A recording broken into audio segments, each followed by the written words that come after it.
Eres una calculadora. ¿No te da vergüenza?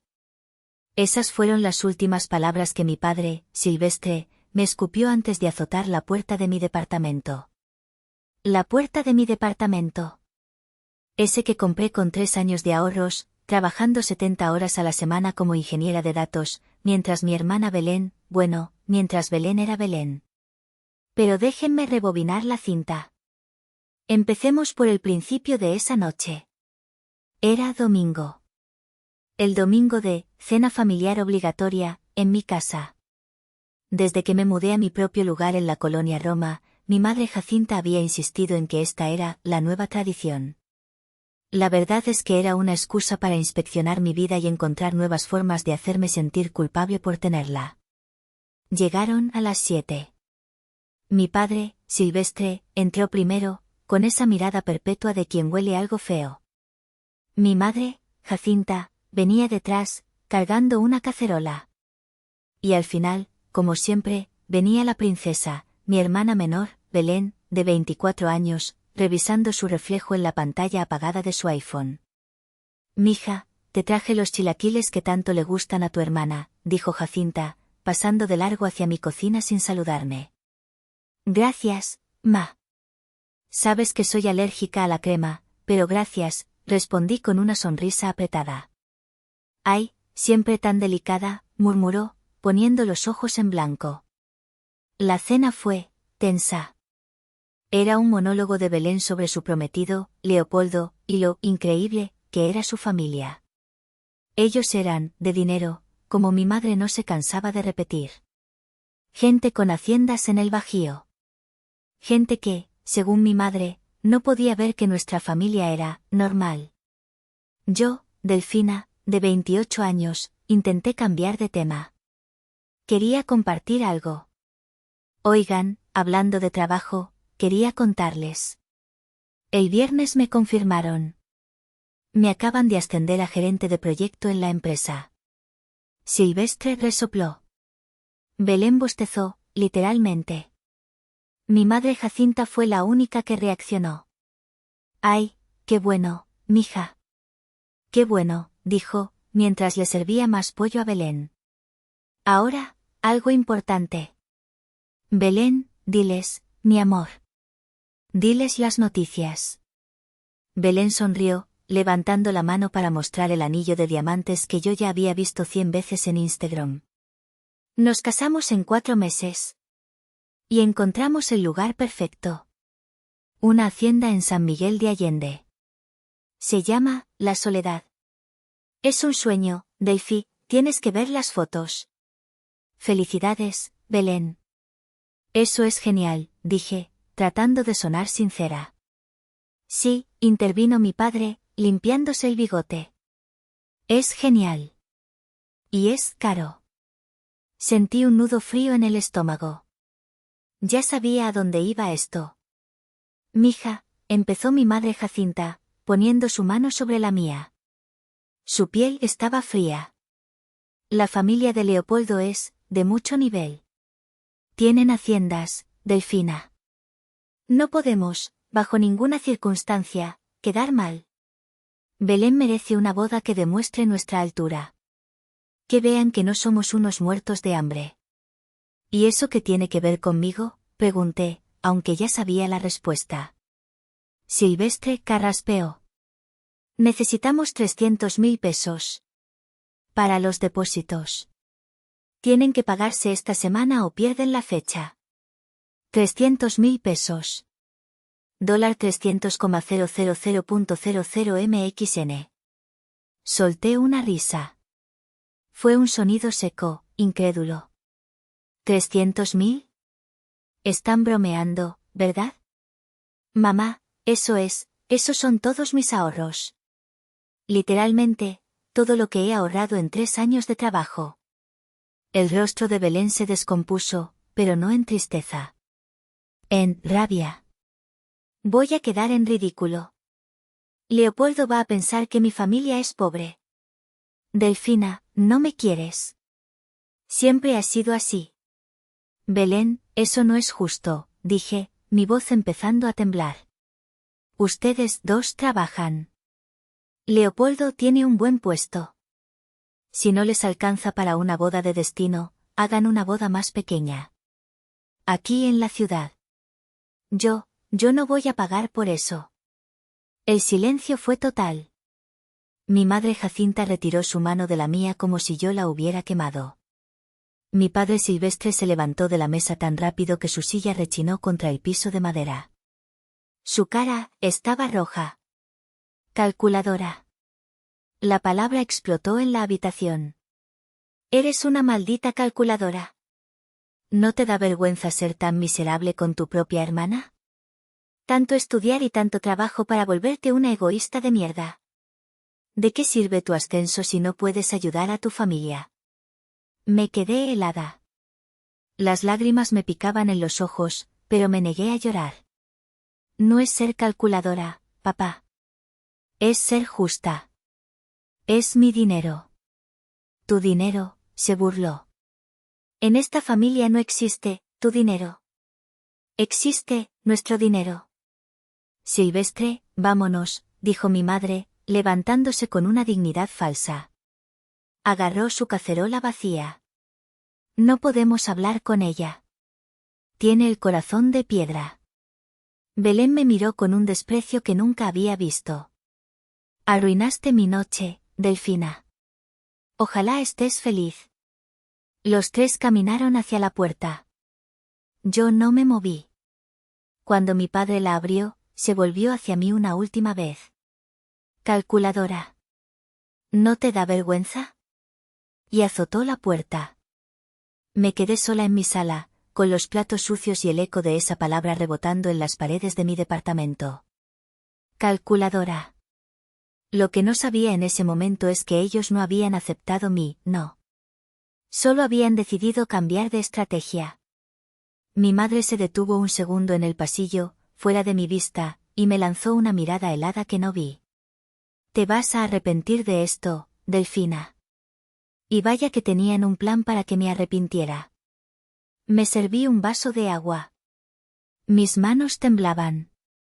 La palabra, calculadora, se sentía como un golpe físico.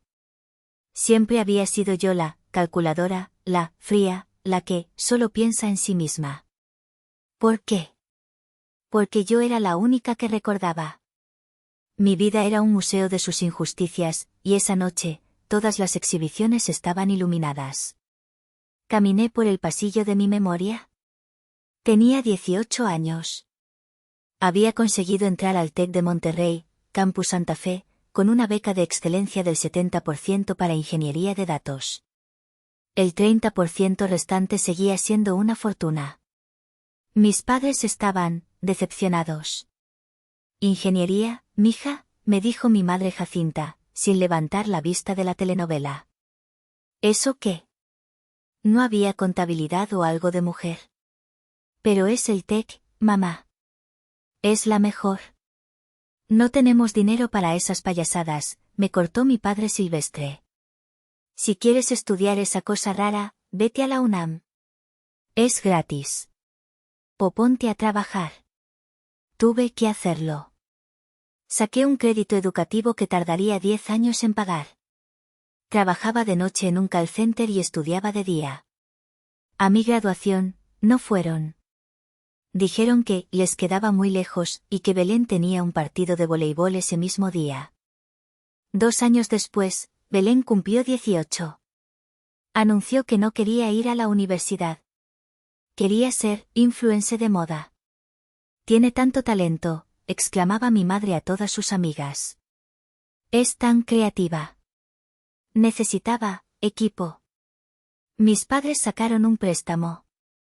Le compraron una cámara profesional de 40,000 pesos y un coche Kia nuevo, para que la niña se mueva a sus eventos y no ande en metro. Belén abandonó el proyecto de influencer a los 6 meses. El coche lo chocó un año después.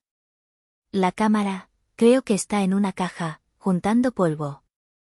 A los 20 años, saliendo tarde de la universidad, el metrobús en el que iba frenó de golpe. Salí volando y me rompí el brazo derecho. Llamé a mi padre desde urgencias. ¿Y qué quieres que haga, mija?, me dijo, molesto por despertarlo. Pues ni modo. Ve al. Ahorita no tenemos dinero para hospitales privados. Y ten más cuidado. Tuve que esperar 7 horas en la sala de urgencias del IMSS para que me enyesaran. 6 meses después, Belén decidió que su nariz le daba inseguridad. No estaba rota, no tenía problemas para respirar. Simplemente no le gustaba su perfil. Mis padres vendieron unas pequeñas acciones que mi abuelo les había dejado y pagaron 80,000 pesos por su rinoplastia en un hospital de lujo en Polanco. Es que la pobre sufría mucho con su autoestima, dijo mi madre. Me recargué en la pared de mi cocina. Calculadora. Tal vez lo era. Me habían enseñado a serlo. Me habían enseñado que cada peso que yo ganaba era mío, porque nadie, absolutamente nadie, me iba a regalar nada. Ni siquiera un poco de apoyo cuando tenía un hueso roto. Suspiré, lavando los platos que ellos habían dejado. Me prometí a mí misma que esta vez sería diferente. Esta vez, él, no, se mantendría. No iba a financiar la boda de la princesa con el dinero que me había costado la salud y la juventud. Me fui a dormir agotada, pensando que, como siempre, el drama había terminado. No sabía que, al otro lado de la ciudad, en Coyoacán, mi madre Jacinta estaba buscando algo en un cajón. Un pequeño objeto metálico que yo le había dado hacía años. La llave de mi departamento. Para emergencias, le había dicho yo. Y para ella, esto era una emergencia. Mi celular me despertó. No era la alarma, era la vibración insistente de las notificaciones. Eran las 6:01 de la mañana del lunes. Estaba oscuro. Tomé el teléfono, confundida. La pantalla estaba inundada. BBVA, alerta de compra sospechosa por $100, 000.00 MXN. BBVA, alerta de compra sospechosa por $80,000.00 MXN. BBVA, alerta de compra sospechosa por $70,000.00 MXN. BBVA, alerta de compra sospechosa por $48,500.00 MXN. BBVA, su tarjeta de crédito ha sido bloqueada por actividad inusual. 6 llamadas perdidas del banco. Me senté de golpe en la cama. El corazón me latía en los oídos. Esto tenía que ser un error. Un fraude masivo. Abrí la app del banco con manos temblorosas. Y ahí estaba. Mi tarjeta de crédito de respaldo. La tarjeta que tenía guardada con un límite altísimo para una verdadera emergencia, como un hospital o un accidente. Ahora tenía un saldo de $298,500 gastado. En las últimas 3 horas. Empecé a leer los cargos, y la sangre se me heló. $100,000, anticipo, Hacienda La Soledad, San Miguel de Allende. $80,000, banquete de lujo, Casa de Sierra Nevada. $70,000, Pronovias Masaryk, vestido novia 2024. $48,500, flores y decoración VIP, evento San Miguel. No era un hacker en Rusia. No era un clonador de tarjetas. Eran ellos. Eran los depósitos de la boda de Belén. No, no, no, no, susurré. Corrí por mi departamento. Mi cartera estaba intacta sobre la mesa, con mi tarjeta de débito y mi tarjeta de crédito de uso diario. Fui a mi pequeño estudio. Al cajón de mi escritorio. El cajón donde guardaba mi pasaporte, mi título universitario y esa tarjeta de crédito de respaldo. Estaba cerrado con llave, como siempre. Metí la llave. No giró. Miré de cerca. La madera alrededor de la cerradura estaba astillada, como si la hubieran forzado con un destornillador. Lo abrí. Mi pasaporte estaba. Mi título estaba. La tarjeta no estaba.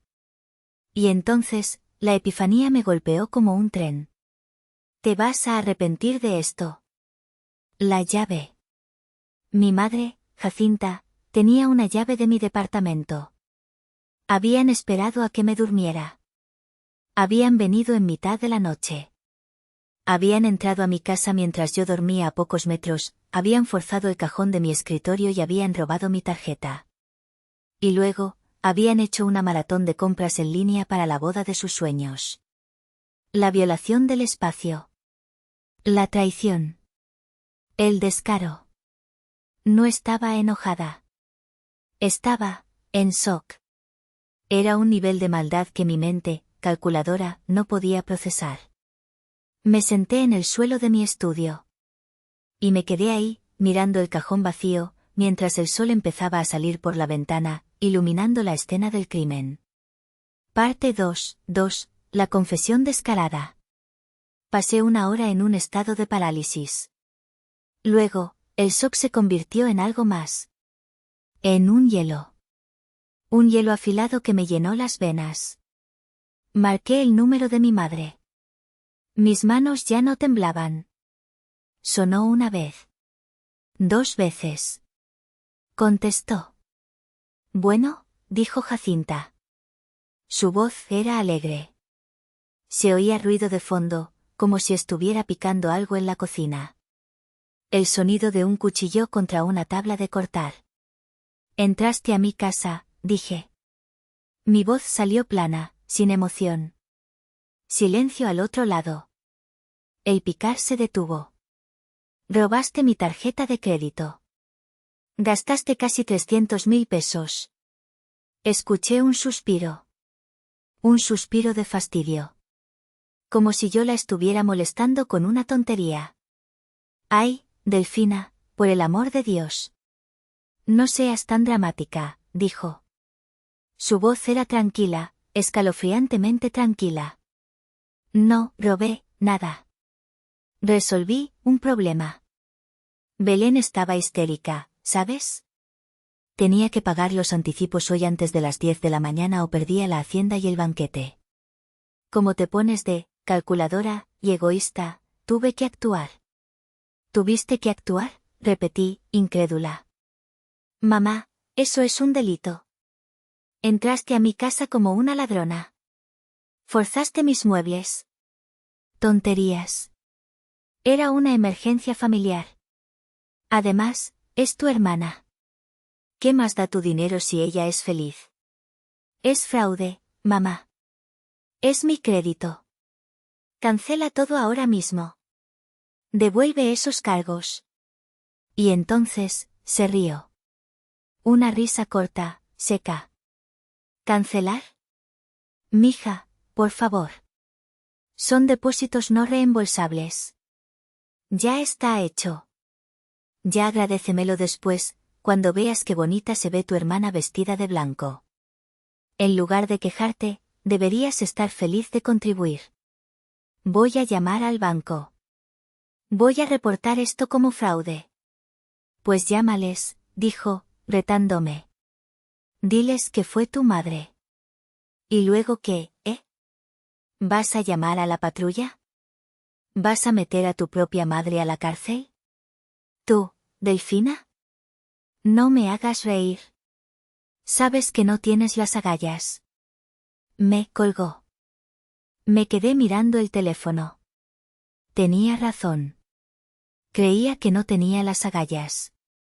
Creía que, como siempre, yo absorbería el golpe. Que lloraría, patalearía, y al final, pagaría. Como la calculadora obediente que siempre he sido. 1 minuto después, mi teléfono vibró. Un mensaje de WhatsApp. Era mi padre, Silvestre. La familia es primero, Delfina. Tu madre y yo estamos orgullosos de que por fin entendieras. Hiciste lo correcto. Lo leí 2 veces. Tu madre y yo. Él lo sabía. Estaba de acuerdo. Eran cómplices. No solo me habían robado. Me estaban felicitando por ello. Ese fue el momento. El clic. El hielo en mis venas empezó a arder. Se equivocaban. Esta vez, la calculadora iba a hacer cuentas. Y la deuda iba a ser impagable. La rabia se disolvió y se convirtió en una claridad absoluta. Se acabaron las lágrimas. Se acabó el shock. Mi cerebro de ingeniera de datos tomó el control. Esto ya no era un drama familiar, era un problema con variables y una solución que necesitaba ser ejecutada. Me levanté del suelo. Fui al baño, me lavé la cara y me preparé un café cargado. Me senté en mi escritorio, abrí mi laptop y empecé a trabajar. Llamé a la línea de fraudes de BBVA. Esta vez, mi voz era firme. Buenos días. Habla Delfina.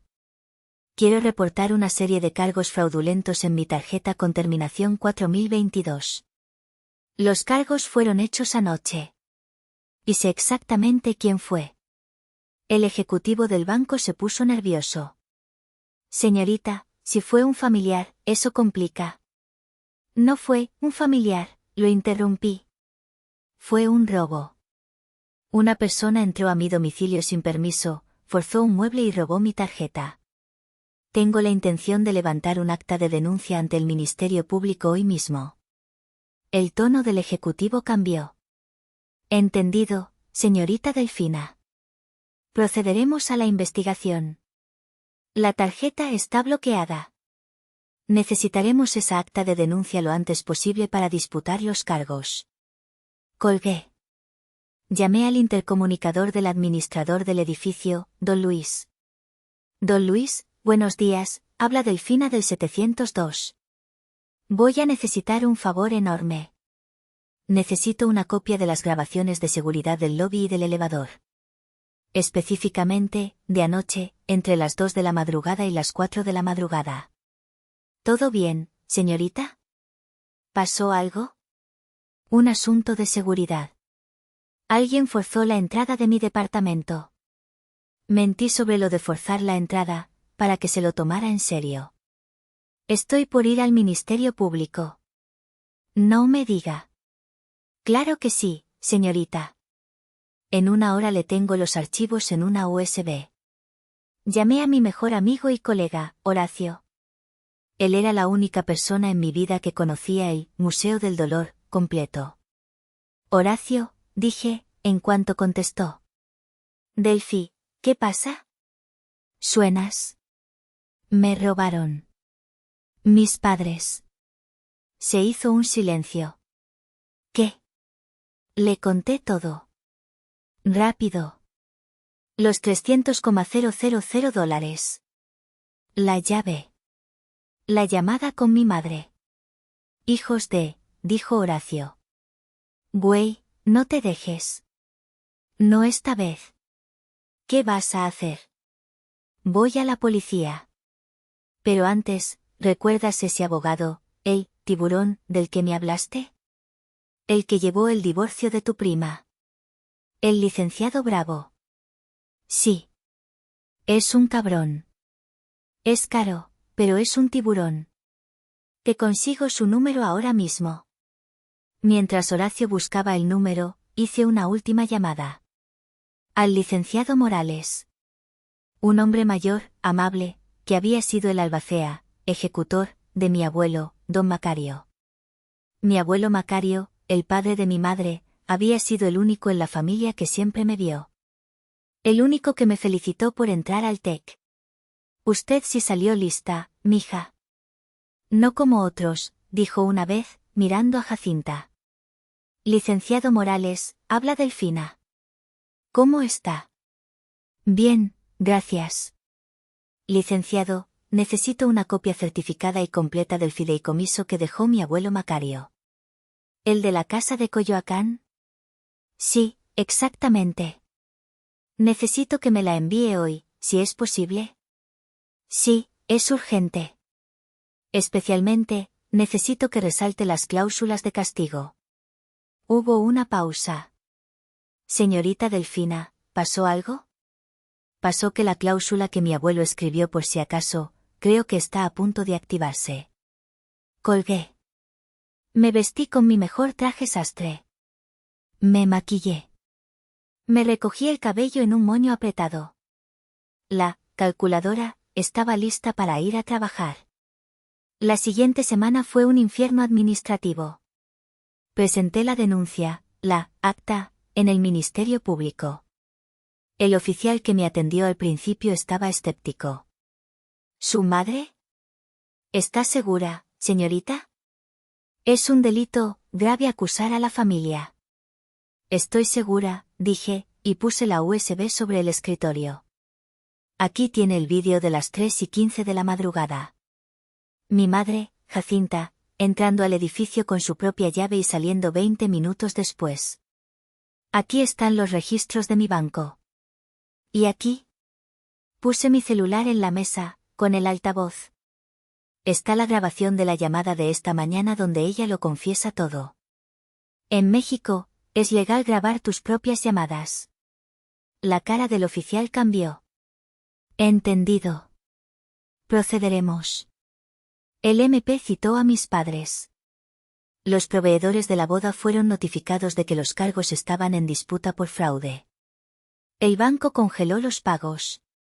La boda de ensueño de Belén se detuvo en seco. El jueves por la tarde, recibí una llamada de un número desconocido. Era Leopoldo, el prometido. Su voz sonaba rota. Delfina, por favor. Soy Leopoldo. Sé que no nos conocemos bien, pero te lo suplico, tenemos que hablar. Solos. Que no se entere Belén. Por favor. Había tal desesperación en su voz que acepté. Mañana. 10 de la mañana. Café en la Condesa. Te mando la ubicación. Llegué primero. Él llegó 5 minutos después. Estaba pálido, con ojeras profundas. No parecía el hombre feliz de las fotos de Instagram. Delfina, gracias por venir, dijo, sin sentarse. Te juro por mi vida que yo no sabía nada. Nada de esto. ¿De qué no sabías, Leopoldo? De todo. Belén y tus padres me dijeron que tú te habías ofrecido a pagar los depósitos. Que era tu regalo de bodas. ¿Qué querías que fuera una sorpresa para mí? Me pareció generoso. Demasiado generoso. Pero estaba tan feliz. Tragó saliva.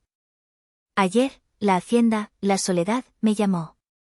Dijeron que el pago estaba congelado por disputa de fraude y que la policía de la Ciudad de México los había contactado. Me dijeron que la tarjeta era tuya. Confronté a Belén, continuó, su voz bajando. Estaba en su casa, con tus padres. Al principio lo negaron. Dijeron que era un error del banco. Pero los presioné. Les dije lo que me dijo la Hacienda. Y entonces. Belén se quebró. Leopoldo se sentó, poniendo la cara entre sus manos.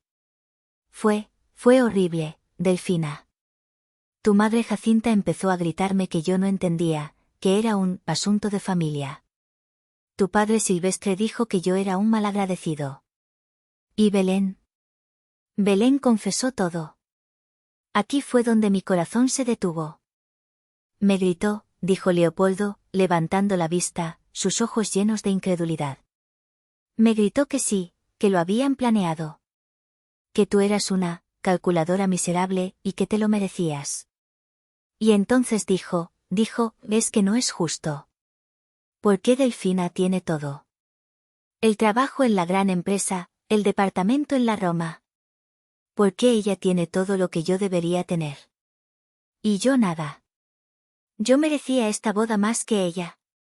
Me quedé sin aire. No era solo el dinero.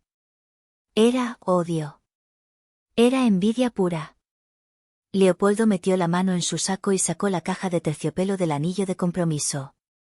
La puso sobre la mesa entre nosotros. Cancelé la boda, Delfina, dijo con voz queda. Esta mañana. No puedo casarme con alguien que le roba a su propia hermana. No puedo entrar en una familia que se hace esto. Están podridos. El primer plot twist. El gancho del thumbnail. El prometido había cancelado todo. Pero había más. Anoche, después de la pelea, Belén me envió cientos de mensajes. Rogando. Pidiendo perdón. Y tratando de culpar a tu madre, dijo Leopoldo, sacando su celular. Pero en esos mensajes, lo admitió todo. Cómo planearon usar la llave. Como ella misma le dijo a tu madre dónde guardabas la tarjeta. Cómo se burlaron de ti después. Abrió su correo. Le tomé captura a todo. A los mensajes de ella y a las conversaciones de su chat familiar que me mostró por error. Te los acabo de enviar a tu correo. Me miró fijamente. Dáselos a la policía. Úsalos. No sé qué estés planeando, pero, acaba con ellos. Se lo merecen. Salí de ese café sintiéndome, validada. No estaba loca. El mundo exterior veía el veneno igual que yo. Esa misma tarde, reenvié el correo de Leopoldo al Ministerio Público. Las capturas de pantalla de los chats de WhatsApp. El plan, detallado por mi propia hermana. El caso pasó de fraude y robo a fraude, robo y asociación delictuosa. Belén ya no era solo una beneficiaria, era una cómplice activa. La reacción de mi familia fue nuclear. Mi tía Genoveva, la hermana de mi madre, me llamó. Y esta vez, no estaba pidiéndome nada. Estaba gritando. Delfina. ¿Estás loca? ¿Qué mierda estás haciendo? Tu hermana está en el MP. Leopoldo canceló la boda. Estás destruyendo a esta familia. Te exijo que retires esa denuncia ahora mismo. Tu madre está deshecha. Escuché todo su discurso. Con calma. Cuando terminó de jadear, hablé. Mi voz era fría. Tía Genoveva, ¿alguna vez te preguntaste por qué mi abuelo Macario nunca confió en mi madre Jacinta? Silencio. ¿Sabes por qué, tía? Porque él la conocía mejor que nadie. El abuelo no le heredó la casa de Coyoacán a mis padres. Sería un idiota si lo hubiera hecho. La puso en un fideicomiso. ¿Un qué?, balbuceó ella. Un fideicomiso. Una herramienta legal. Mis padres, Belén y yo somos los beneficiarios. Ellos tienen derecho a vivir en esa casa de por vida, pero no pueden venderla. No pueden hipotecarla. No son los dueños. El dueño es el banco. No, no entiendo qué tiene que ver. Ahí te va la parte divertida, tía, la interrumpí. Mi abuelo Macario, que era un genio, incluyó una cláusula. La cláusula 8b. Yo la llamo la cláusula de castigo. La cláusula dice, y cito, si cualquiera de los beneficiarios. Esos son Jacinta, Silvestre y Belén. ... es condenado judicialmente. O sea, por un juez. Por cometer fraude, abuso de confianza o robo en contra de otro beneficiario. O sea, yo. Hice una pausa dramática. Dicho beneficiario culpable perderá automática e irrevocablemente todos sus derechos y beneficios presentes y futuros del fideicomiso. Y todos sus derechos pasarán a ser propiedad del beneficiario víctima. Silencio total al otro lado de la línea. Así que, tía, concluí. No voy a retirar la denuncia. De hecho, la voy a impulsar. Porque ellos no solo me robaron $300,000 Están a punto de perder una casa de 10 millones. Sigue gritando. Mi tía Genoveva colgó la llamada. La segunda bomba estaba armada y lista para estallar.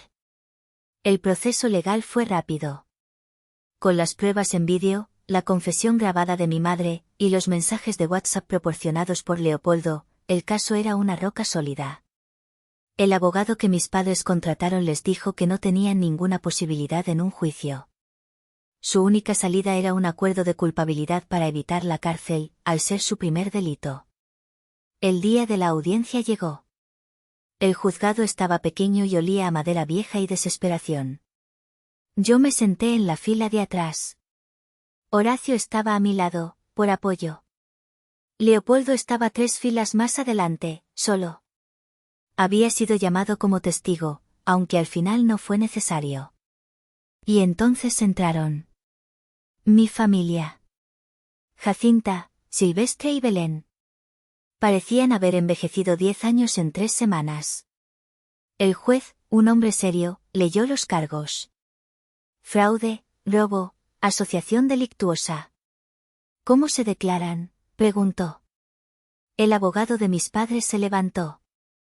Sus señorías, mis clientes aceptan el acuerdo de culpabilidad propuesto por el Ministerio Público. Entendido, dijo el juez. Eso significa que se declaran culpables de todos los cargos. A cambio, recibirán una sentencia de 3 años de libertad condicional, 200 horas de servicio comunitario, y deberán pagar la restitución total e inmediata de $298,500 a la víctima, la señorita Delfina, en un plazo no mayor a 30 días. Mis padres y Belén asintieron, con la mirada clavada en el suelo. Muy bien, dijo el juez.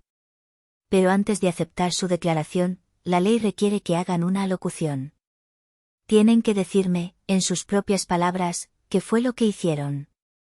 Este era el momento. La humillación pública. El abogado le dio un codazo a mi madre. Jacinta se acercó al micrófono, temblando. Su voz era un susurro. Entré al departamento de mi hija Delfina, sin su permiso, y tomé su tarjeta de crédito, para pagar la boda de mi hija Belén. ¿Y usted, señor Silvestre?, dijo el juez. Mi padre, el hombre que me había gritado, calculadora, apenas podía hablar. Yo lo sabía. Y estuve de acuerdo. La animé. Y amenacé a mi hija, a Delfina, para cubrirlo. ¿Señorita Belén? Belén levantó la vista. Sus ojos se cruzaron con los de Leopoldo. Él la miró sin expresión. Ella rompió a llorar. Yo ayudé a planearlo, sollozó. Yo le dije a mi mamá dónde estaba la tarjeta. Yo sabía que era robado. Yo lo sabía. El juez golpeó el mazo. El tribunal acepta sus declaraciones. Culpables. Mientras salíamos, mi madre Jacinta me buscó con la mirada. Nuestros ojos se encontraron. Yo esperaba ver arrepentimiento. Vergüenza. Tristeza. Pero no. Lo que vi en sus ojos fue odio. Un odio puro, blanco, hirviente. No estaba arrepentida de haberme robado. Estaba furiosa de que la hubiera atrapado. En ese momento, supe que había hecho lo correcto. Al día siguiente de la sentencia, mi nuevo abogado, el licenciado Bravo, el tiburón, se puso a trabajar. Presentó la sentencia judicial certificada ante el banco que administraba el fideicomiso de don Macario. Activamos la cláusula 8b, me dijo por teléfono. La notificación oficial les llegó a mis padres una semana después. No solo eran criminales convictos, ahora eran legalmente unos parias. Habían perdido todos sus derechos sobre la casa en la que vivían. La casa de Coyoacán, valuada en más de 10 millones de pesos, era ahora, legal y totalmente, propiedad de la única beneficiaria restante, yo, Delfina. Y tenían 30 días para pagarme $300,000. El pánico fue total. Me enteré por mi tía Genoveva, que me llamó llorando, esta vez suplicando. Me dijo que mis padres no tenían el dinero. Que Belén no encontraba trabajo por sus antecedentes penales. Que tuvieron que vender el Kia, lo que quedaba de él, por una miseria. Que tuvieron que vender las joyas de mi madre. Y que, aún así, no les alcanzaba. Delfina, mija, por favor, me rogó. Van a tener que hipotecar mi casa para pagarte. Ten piedad. ¿Piedad? ¿Dónde estaba su piedad cuando me robaron a las 3 de la mañana, tía? Tienen 30 días. Es una orden judicial. Colgué. El último día del plazo, El día 30, recibí una transferencia en mi cuenta. $298,500.00 pesos. Lo habían logrado. El dinero que me robaron había vuelto. Mi cuenta de ahorros estaba completa de nuevo. Pero ahora, algo era diferente. Ahora yo también era dueña de una casa de 10 millones de pesos. La casa donde ellos vivían.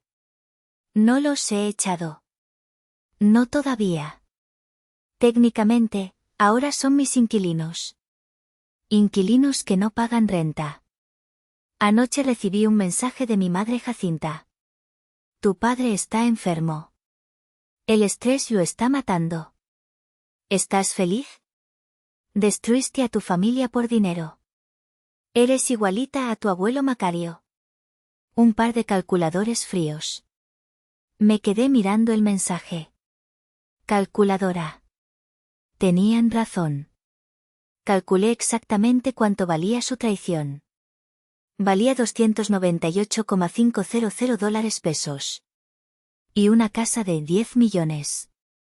La ironía es que, durante 28 años, yo solo recé para que un día me vieran.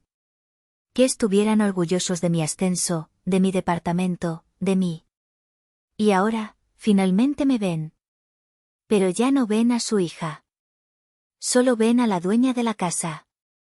La casera. La mujer que tiene el poder de echarlos a la calle en cualquier momento. Siguen viviendo ahí.